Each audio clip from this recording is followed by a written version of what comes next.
নমস্কার সকলকে, স্বাদে গন্ধে চ্যানেলে তোমাদের আরও একবার স্বাগত জানিয়ে শুরু করছি আমার আজকের রেসিপি। আজ আমি তোমাদের সঙ্গে সরু চাকলি পিঠের রেসিপি শেয়ার করতে এসেছি। কিভাবে কত সহজ পদ্ধতিতে তাওয়ায় লেগে যাওয়ার ঝঞ্ঝাট ছাড়াই তোমরা সাদা ধপধপে সরু চাকলি পিঠে বানিয়ে নিতে পারো, সেই রেসিপি আজকে তোমাদের সঙ্গে শেয়ার করতে এসেছি। তো রেসিপিটি দেখতে থাকো। রেসিপিটি ভালো লাগলে একটা লাইক করো এবং আমার চ্যানেলে নতুন বন্ধু হয়ে থাকলে চ্যানেলটিকে সাবস্ক্রাইব করে আমার পাশে থেকো। সরু চাকলি পিঠে বানানোর জন্য আমি এখানে 1 কেজি আলো চালকে সারা রাত্রি ভিজিয়ে রেখেছিলাম। যদি তোমাদের হাতে সময় কম থাকে তাহলে সেক্ষেত্রে তোমরা 5-6 ঘন্টা চালটাকে ভিজিয়ে রাখতে পারো। চালটাকে ভিজিয়ে এতখানি নরম করতে হবে যাতে হাতের নখের চাপে চালটি দুভাগ হয়ে যায়। ঠিক এইভাবেই যেন চালটা দুভাগ হয়ে যায়, এরকম ভিজিয়ে নিতে হবে চালটাকে। তো এবার চালটাকে আমি জল থেকে ছেঁকে নিয়ে একটা খাঁচির মধ্যে রেখে জল ঝরতে দিয়েছি। চাল থেকে অতিরিক্ত জল ঝরে গেলে চালের গায়ের জলভাব মেরে নেওয়ার জন্য একটা সুতির কাপড়ের ওপর আলো চালগুলোকে আমি এভাবে মিলে কিছুক্ষণ হাওয়া খাইয়ে নিচ্ছি।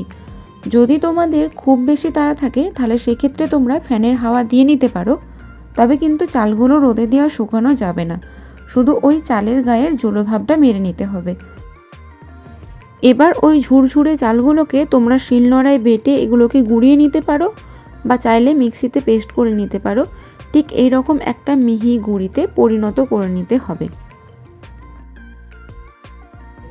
এখানে আমি একটা বাটিতে অল্প একটু জল নিয়েছি আর তার সঙ্গে তালপাতার একটা ছাঁচ তৈরি করে নিয়েছি। এই ছাঁচটা পিঠে চাড়ানোর সময় আমাদেরকে খুব সাহায্য করবে। তো যখন আমরা তাওয়ার মধ্যে পিঠেটা দিয়ে এইভাবে ঘুরিয়ে নেব তখন এই পাতাটা আমাদের খুব সাহায্য করবে। আর এই পাতাটাকে ধোয়ার জন্য এই বাটির জলটা ব্যবহার করব। তার সঙ্গে একটা কাপে আমি নিয়ে নেব অল্প একটু সর্ষের তেল আর একটা সুতির কাপড়ের টুকরো, যেটা ওই তাওয়াতে পিঠে তৈরি করার আগে তেল ব্রাশের সাহায্য করবে।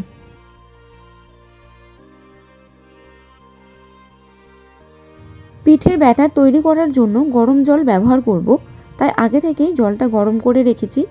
আর অন্য একটা বড় জায়গার মধ্যে আমি পরিমাণ মতো গুঁড়ি নিয়ে নিচ্ছি। চেষ্টা করবে যাতে জায়গাটা বড় হয়, তাহলে সেক্ষেত্রে ব্যাটারটা গুলতে অনেকটা সুবিধা হবে। এখন গুঁড়ির মধ্যে খুব অল্প পরিমাণের একটু নুন দিয়ে দিচ্ছি। নুনের পরিমাণটা এখানে অল্পই রেখো, তাহলে পিঠের স্বাদ ঠিকঠাক থাকবে। এবার এই গুঁড়ির মধ্যে ওই উষ্ণ গরম জল আস্তে আস্তে দিতে থাকবো আর একটা ব্যাটার বানিয়ে নেব। ব্যাটারটা না বেশি ঘন হবে না বেশি পাতলা হবে। খুব বেশি পাতলা করলে পিঠেগুলো কিন্তু উঠবে না, আবার খুব বেশি মোটা করলেও কিন্তু সরু চাকলি পিঠে হবে না। সেরকম ঘনত্ব মাথায় রেখেই কিন্তু আমাদের এই পিঠের ব্যাটারটা তৈরি করে নিতে হবে। অনেকক্ষণ সময় যাবৎ ব্যাটারটাকে ভালো করে চটকে চটকে গুলে নিয়েছি, যাতে করে এই ব্যাটারটার মধ্যে একটাও গিঁট ভাব না থাকে। যদি গিঁট ভাব থাকে তাহলে কিন্তু পিঠে চাড়াতে গেলে খুব সমস্যা হবে আর সরু চাকলি পিঠে ঠিকঠাক মতো হবে না। দেখো, ব্যাটারের ঘনত্বটা ঠিক এই রকম মতো রাখতে হয়েছে। এই ঘনত্বটা ঠিকঠাক একটা সরু চাকলি পিঠে বানানোর জন্য। পিঠে বানানোর জন্য উনুনে তাওয়া বসিয়ে তাওয়া গরম করে নিয়েছি। তাওয়া গরম হয়ে যাওয়ার পরে কাপড়ের টুকরো তেলের মধ্যে ভিজিয়ে ভালো করে তাওয়াটার মধ্যে তেল ব্রাশ করে দিচ্ছি। এবার অল্প একটু ব্যাটার নিয়ে দিয়ে দিলাম তাওয়ার মধ্যে। ওই তালের পাতাটা জলের মধ্যে ডোবানো ছিল, ওটাকে তুলে আস্তে আস্তে হালকা হাতে এখন পিঠেটাকে চাড়িয়ে দেওয়া হচ্ছে। এই সময় উনুনের আঁচ কিন্তু একদম লোতে রেখো। যদি উনুনে করো সেক্ষেত্রে আগুনের আঁচ ধিমে রেখো, আর যদি গ্যাসে করো সেক্ষেত্রে কিন্তু গ্যাসের ফ্লেম লোতে রেখো। এবার ঢাকা চাপা দিয়ে দিলাম।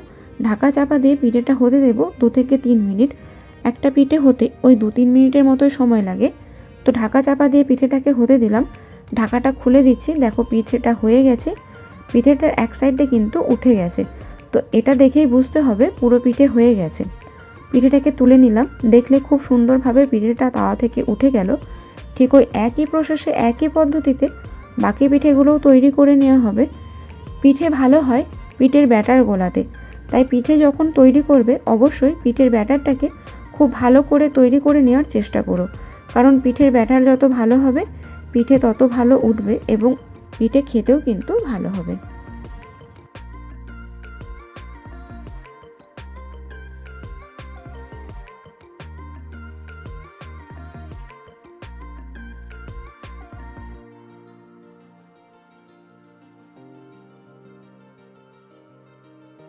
প্রতিটা সরু চাকলি পিঠের শেপ হয়তো সমানভাবে গোল হচ্ছে না, তবে প্রতিটা পিঠেই কিন্তু তাওয়া থেকে খুব সহজেই উঠে যাচ্ছে, সেটা তোমরা খুব ভালোভাবে লক্ষ্য করতে পারবে।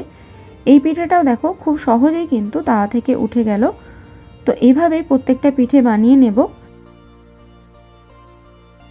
তাহলে দেখতেই পেলে তোমরা কত সহজে কত তাড়াতাড়ি সরু চাকলি পিঠে বানিয়ে নেওয়া যায় কোনো ঝঞ্ঝাট ছাড়াই।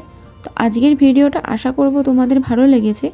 যদি ভালো লেগে থাকে অবশ্যই ভিডিওটিতে একটি লাইক করো। আমার চ্যানেলে নতুন বন্ধু হয়ে থাকলে আমার এই স্বাদে গন্ধে চ্যানেলটিকে সাবস্ক্রাইব করে পাশে থাকা বেল নোটিফিকেশনটা প্রেস করে অল অপশন ক্লিক করতে ভুলো না। তাহলে তোমরা আমার পোস্ট করা সমস্ত ভিডিওর নোটিফিকেশন তাড়াতাড়ি পেয়ে যাবে।